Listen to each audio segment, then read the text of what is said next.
não parar, não precipitar e não retroceder. Então dizer para esse cara, sabe quando nós vamos parar? Nunca. Nunca na sua porca vida. Né?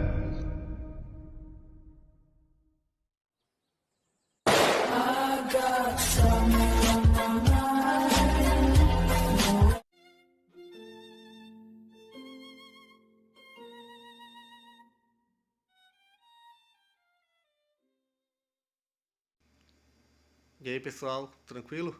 Então vem aqui antes do vídeo começar, pedir para vocês se inscreverem, quem não for inscrito, compartilhar, curtir, comentar. Quem puder seja membro do canal, que isso ajuda bastante. Tem também o link do Apoia-se. Quem puder ajudar nosso canal e apoiar financeiramente vai ser muito bem-vindo. Mas o mais importante é transmitir o conteúdo e os conhecimentos do professor Olavo de Carvalho para mais e mais brasileiros. Então compartilhe e ajude aí nossa causa.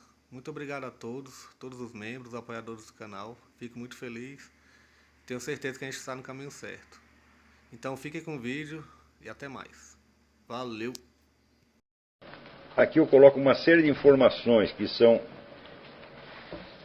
tão indispensáveis para a compreensão do assunto, que em vez de continuar lendo e comentando as respostas que eu redigi, eu vou ler a parte que está pronta deste estudo agora, que dá, vamos dizer, o quadro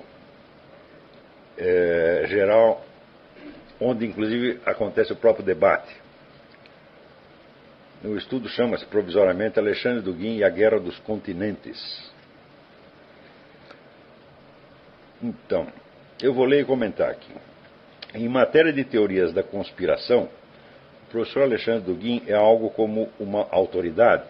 Não apenas escreveu um livro a respeito, abrangendo invasões de marcianos, templos subterrâneos e até uma casta de répteis governantes, mas também se notabilizou, se não como inventor, ao menos como bem-sucedido propagandista de uma delas, certamente a mais ambiciosa de todas.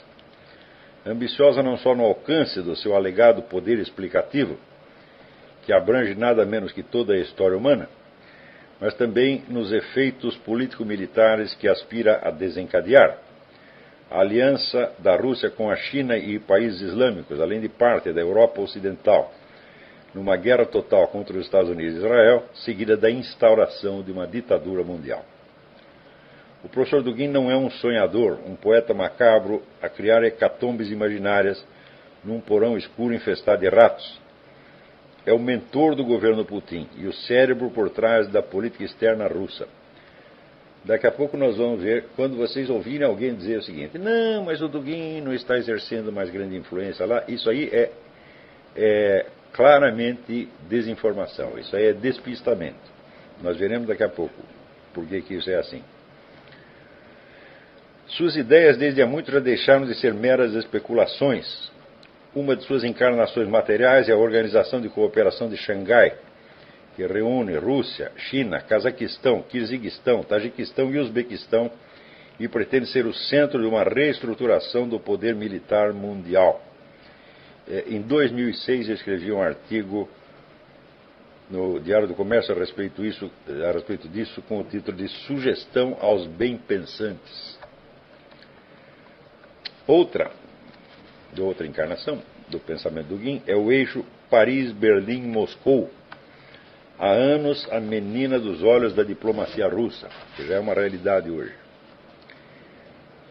Então, a teoria da Guerra dos Continentes foi criada por um geógrafo inglês na passagem do século XIX para o XX, sob o impacto de um dos episódios mais interessantes da época: a luta entre da Inglaterra contra a Alemanha e a Rússia pelo domínio da Ásia Central. O grande jogo, como o chamou Roger Kipling, foi uma história rocambolesca que envolveu, além de militares e diplomatas, todo um elenco de espiões, políticos comprados, ladrões, contrabandistas, chefetes de tribos, seitas secretas, místicos visionários, feiticeiros, marajás corruptos, cortesãs sedutoras e um exército de homens de ciência, geógrafos, linguistas, botânicos, zoólogos e etnólogos.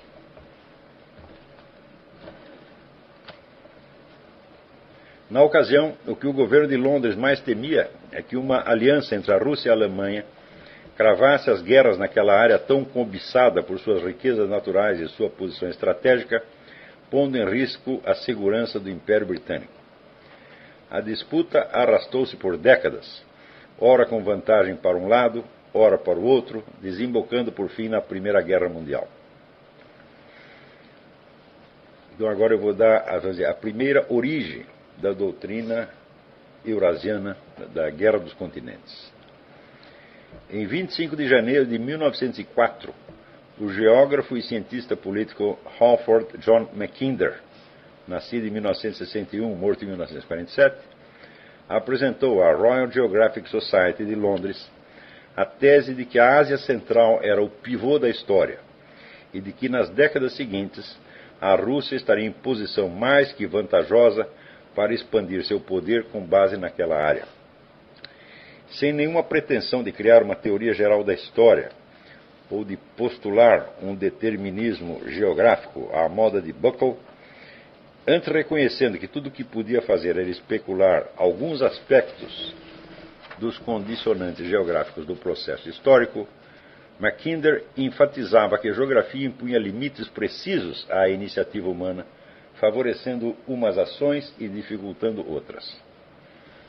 Especialmente favorecida tinha sido, pela configuração geográfica das estepes russas, a ação das hordas nômades que, vindas do fundo da Ásia, por ali passaram a cavalo para invadir a Europa Ocidental. Isso é um processo que começa aí por volta do século III e vai até o século XV, pelo menos. As consequências disso tinham sido portentosas. Um tipo repulsivo, diz Mackinder, pode desempenhar uma função social útil ao unir seus inimigos. Foi sob a pressão do barbarismo externo que a Europa criou sua civilização. Prossegue ele.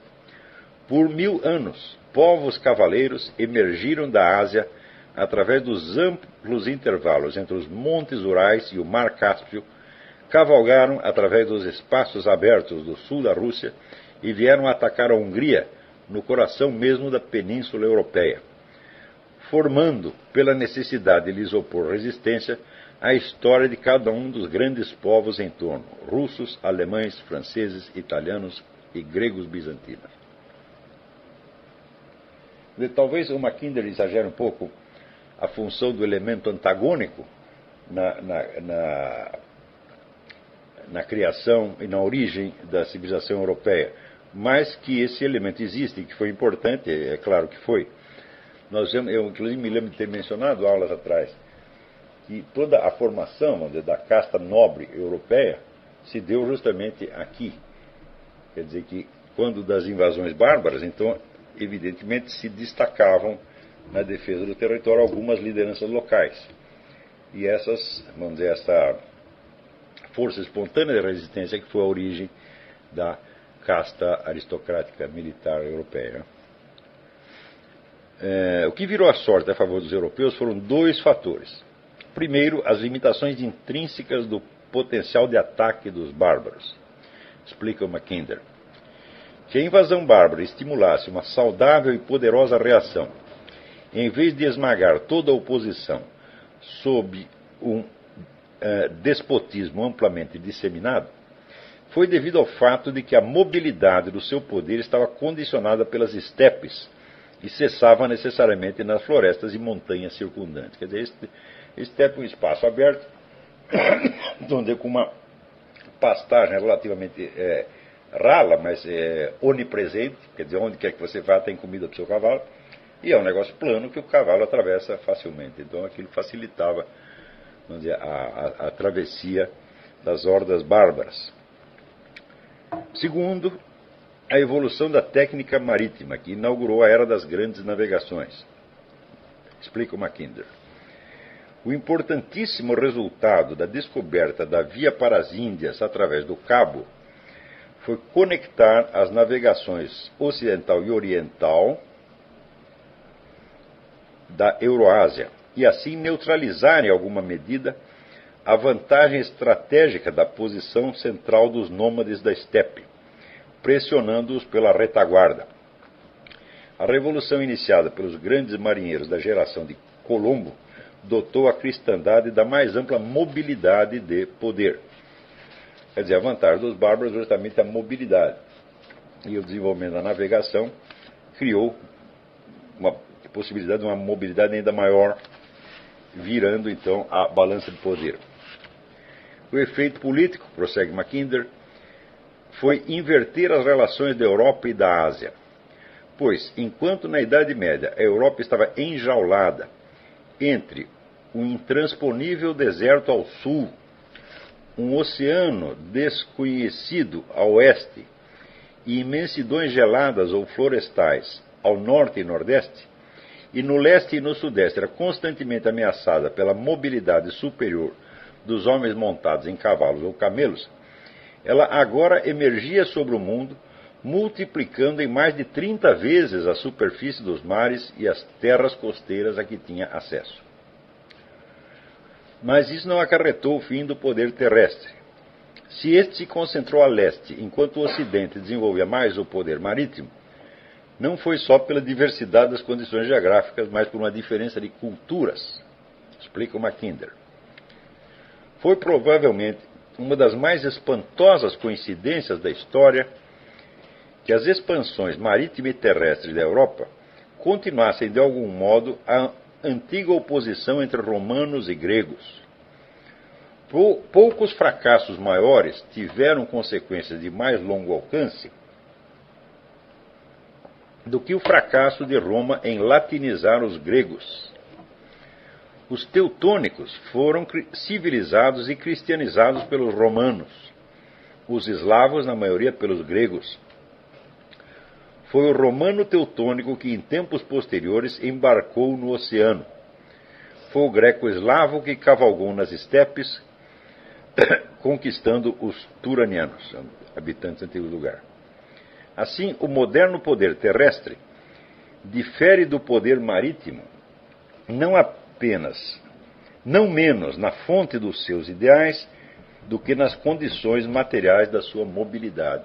Vocês veem que o Mackinder está muito longe de advogar um determinismo geográfico estrito. Né? Mais adiante ele explica que a balança de poder é estabelecida de um lado, vamos dizer, pelas condições geográficas, e do outro lado, pela inventividade, capacidade e até, diz ele, a virilidade dos povos. Né?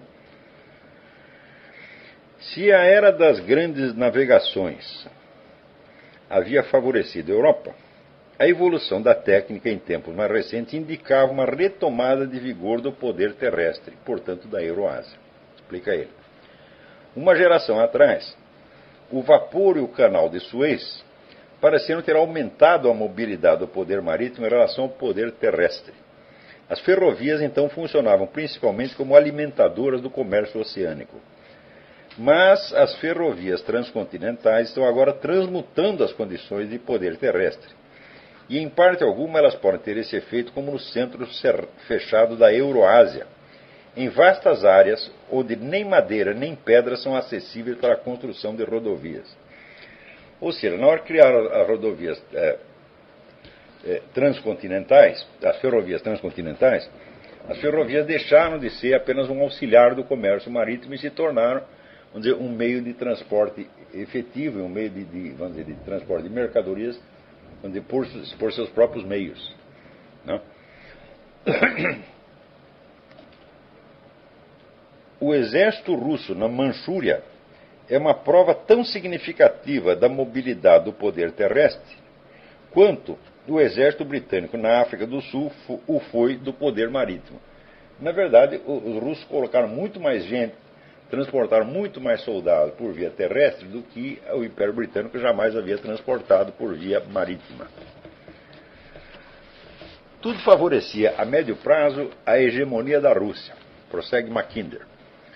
Os espaços dentro do Império Russo e da Mongólia são tão vastos e suas potencialidades em população, trigo, algodão, combustíveis e metais tão incalculavelmente grandes, que é inevitável que um vasto mundo econômico, mais ou menos à parte, se desenvolverá ali inacessível ao comércio oceânico. E aí vinha a generalização decisiva que fez a fama de Mackinder. Aspas. Quando consideramos essa rápida revisão das correntes mais amplas da história, não se torna evidente uma certa persistência da relação geográfica? Não será a região pivotal da política mundial, aquela vasta área da Euroásia que é inacessível aos navios, mas que na antiguidade esteve aberta aos nômades cavaleiros, e hoje está em via de ser coberta por uma rede ferroviária? A Rússia substitui o Império Mongol. Sua pressão sobre a Finlândia, a Escandinávia, a Polônia, a Turquia, a Pérsia, a Índia e a China substitui os ataques centrífugos dos homens da estepe. Ela pode atacar e ser atacada por todos os lados, exceto o norte. O pleno desenvolvimento do seu sistema ferroviário é apenas questão de tempo. E aí vem a previsão que viria a ser tão determinante sobre a política internacional do século XX. Aspas. O desequilíbrio da balança de poder em favor do Estado pivotal, resultando na sua expansão sobre as terras marginais da Euroásia, permitiria o uso dos vastos recursos continentais para a construção de uma frota marítima, e então o Império Mundial estaria à vista. Ou seja, tão logo aquela região se desenvolvesse, então o poderio russo poderia se estender até a área costeira e ali criar estaleiros, começar a fabricar navios e criar uma frota até muito maior do que a do Império Britânico. Então, nesse caso, você teria já o Império Mundial naquele tempo, isso foi em 1904. Isso pode acontecer caso a Alemanha se alie à Rússia. A ameaça dessa eventualidade deve, portanto, atrair a França para uma aliança com os poderes marítimos, quer dizer, Inglaterra e Estados Unidos. E a França, a Itália, o Egito, a Índia e a Coreia se tornariam outras tantas cabeças de ponte por onde as marinhas de fora dariam apoio ao a exércitos para compelir os aliados do pivô, quer dizer, da Rússia, a posicionar forças de terra e impedi-los de concentrar toda a sua força na fabricação das frotas. O desenvolvimento das vastas potencialidades da América do Sul pode ter uma influência decisiva sobre o sistema, pode fortalecer os Estados Unidos. Muito bem. São bem visíveis no comunicado de Mackinder os seguintes traços. Primeiro, ele não propõe nenhuma teoria geral da história, exceto a regra metodológica, de resto óbvia, de que, aspas, o balanço efetivo do poder, em qualquer momento do tempo, é o produto, por um lado, das condições geográficas, tanto econômicas quanto estratégicas, e, por outro, do número relativo da virilidade, do equipamento e organização dos povos em competição. Segundo, as generalizações que ele apresenta são bastante prudentes e limitam-se a um período determinado, acessível à verificação histórica. É aquele período que começa com as primeiras invasões bárbaras e culmina na época do Grande Jogo, que é justamente a época em que ele estava falando. 3. Ele não traça nenhum plano de dominação mundial, insistindo, ao contrário, no equilíbrio entre as forças relativas das várias potências, a balança de poder, como ele chama. Descrevendo o potencial de crescimento da Rússia, em nenhum momento ele sugere obstaculizá-lo ou frustrá-lo, mas apenas tomar providências para que o poder terrestre incomparável do Império Russo não se transfigure também em poder marítimo dominante, pois então, aspas, estará à vista o Império Mundial. Então, essa foi a primeira versão daquela teoria que hoje o Dugin representa. Então, mas essa primeira versão é muito diferente daquilo em que ela veio se transformando ao longo dos tempos. Tá, a primeira transformação se deu quando na Alemanha um general chamado Karl Haushofer leu esta conferência, né, eu tenho aqui a conferência, eu consegui um PDF do original, então foi publicado no Geographical Journal em 2004, seguido das discussões que houve ali na ocasião. Então, Haushofer, ele leu isso numa época em que ele estava exercendo uma função diplomática no Japão. E ele, no Japão, ele teve isso já foi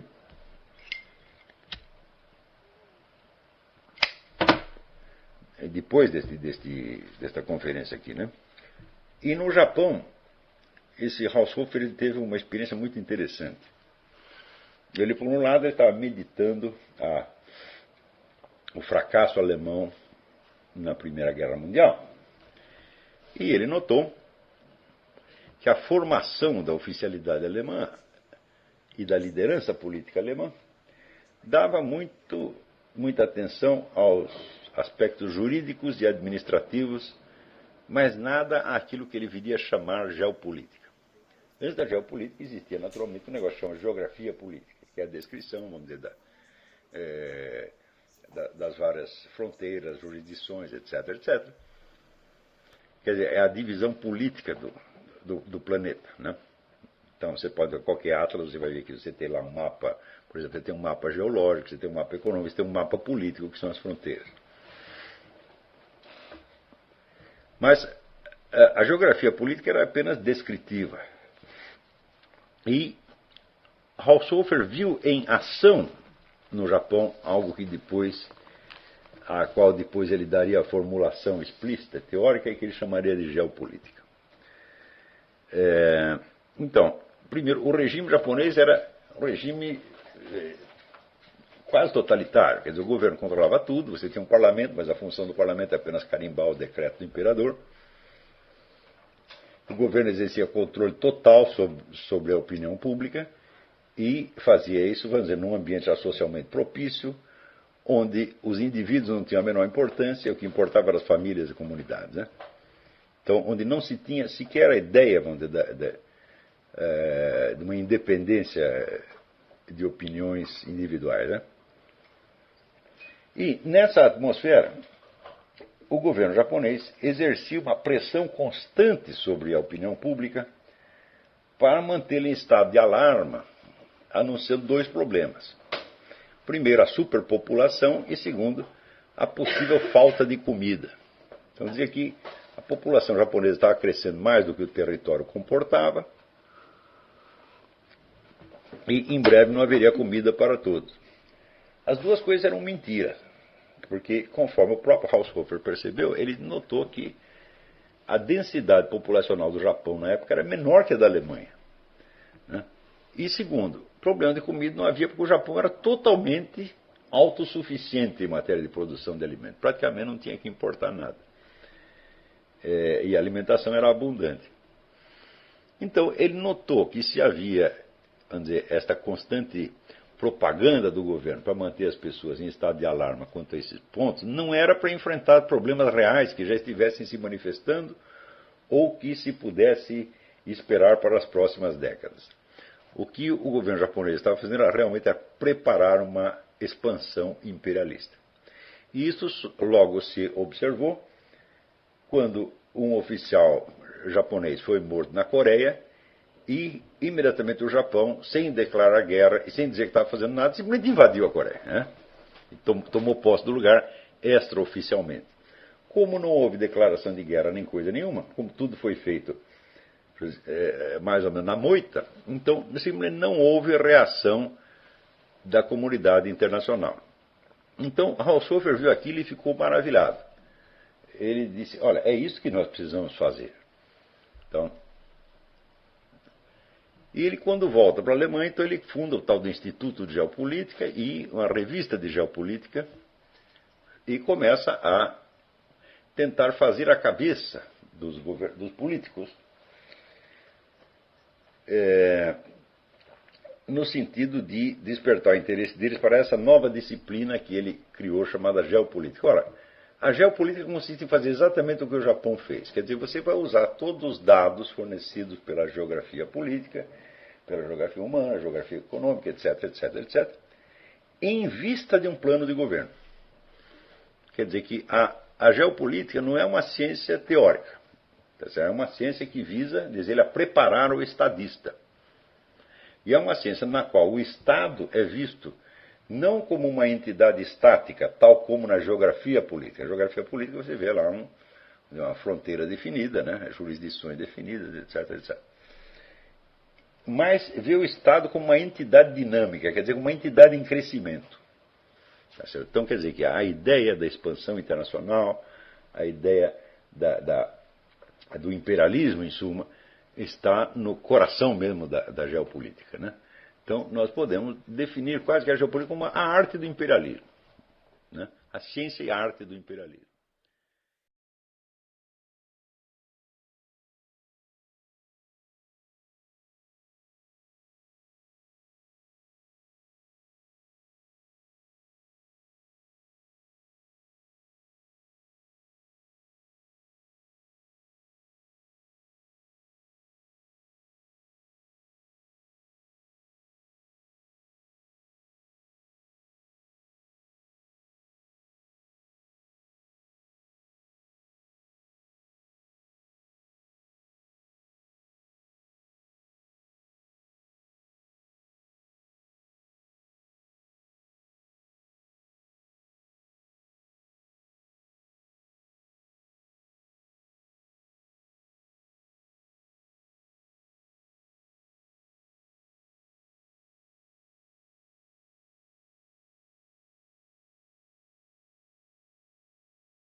Chegamos a mais um final de uma aula, de um vídeo. Espero que tenham gostado. Quem não se inscreveu ainda, se inscreva, compartilhe, comente. Ajude nosso canal, apoie, seja membro. E ajude o nosso canal a chegar a cada dia a mais brasileiros que precisam muito do conhecimento do professor Olavo de Carvalho. Então é isso aí, fique com Deus, até o próximo. Valeu! Então é isso aí, pessoal. Que é o nosso canal. Que são alguns livros que eu já li.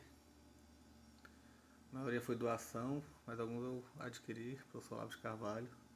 Alguns livros se perderam aí que eu emprestei. Professor Alexandre Costa. A Bíblia Sagrada. 10 lições sobre Karl Marx. Indico a não ler esse livro, que é muito ruim mesmo. Alguns pensadores aqui que realmente, como o professor Olavo de Carvalho disse, não são pensadores. Valeu, tamo junto aí. Apoie nosso canal, seja membro.